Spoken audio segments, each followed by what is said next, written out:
I'm the first person to both fly in space and touch the deepest point in the ocean.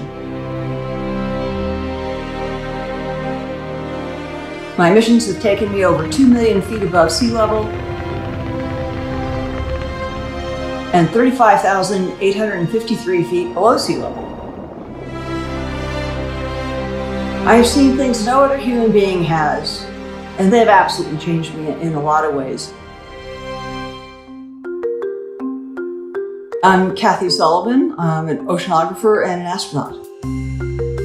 My interest in science showed up at a very early age. I really had a lust for adventure and travel and exploration. My first space flight was in October of 1984. After 15 years as an astronaut, I made my way back to Earth to focus on the oceans. I've always thought that it's too bad we never created a NASA for the deepest parts of the sea.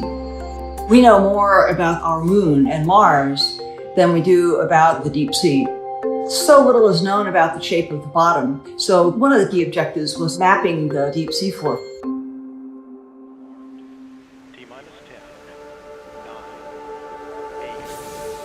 Deep sea submersible dives and space shuttle flights can be pretty different. On the space shuttle, it took us 8.5 minutes to go from 0 miles an hour to orbital velocity, 17,500 miles an hour. It amounts to riding a bomb.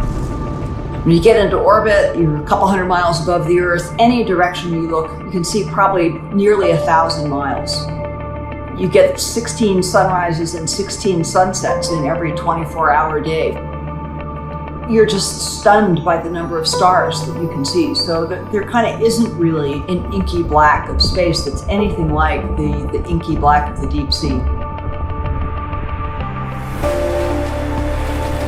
Going to the bottom of the ocean, in contrast, was like the world's smoothest, calmest elevator ride. And it took us 4 hours to go from the surface to nearly 36,000 feet.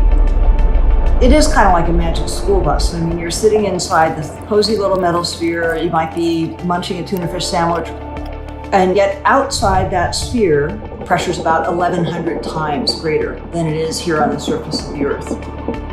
It's pitch dark except for what light you bring with you on the submarine. We could maybe see 30 feet in whatever direction we were looking out the viewport. It was like a moonscape or an underwater desert.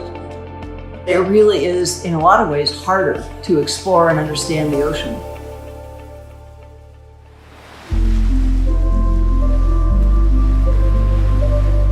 I spent a fair amount of time living in these complex machines.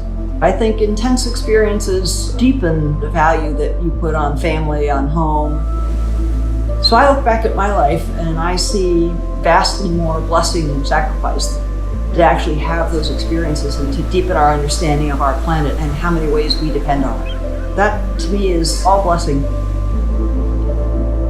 We are all sharing this one home, this one little spaceship Earth. We have to look at it as a place that you cherish and a place you want to protect.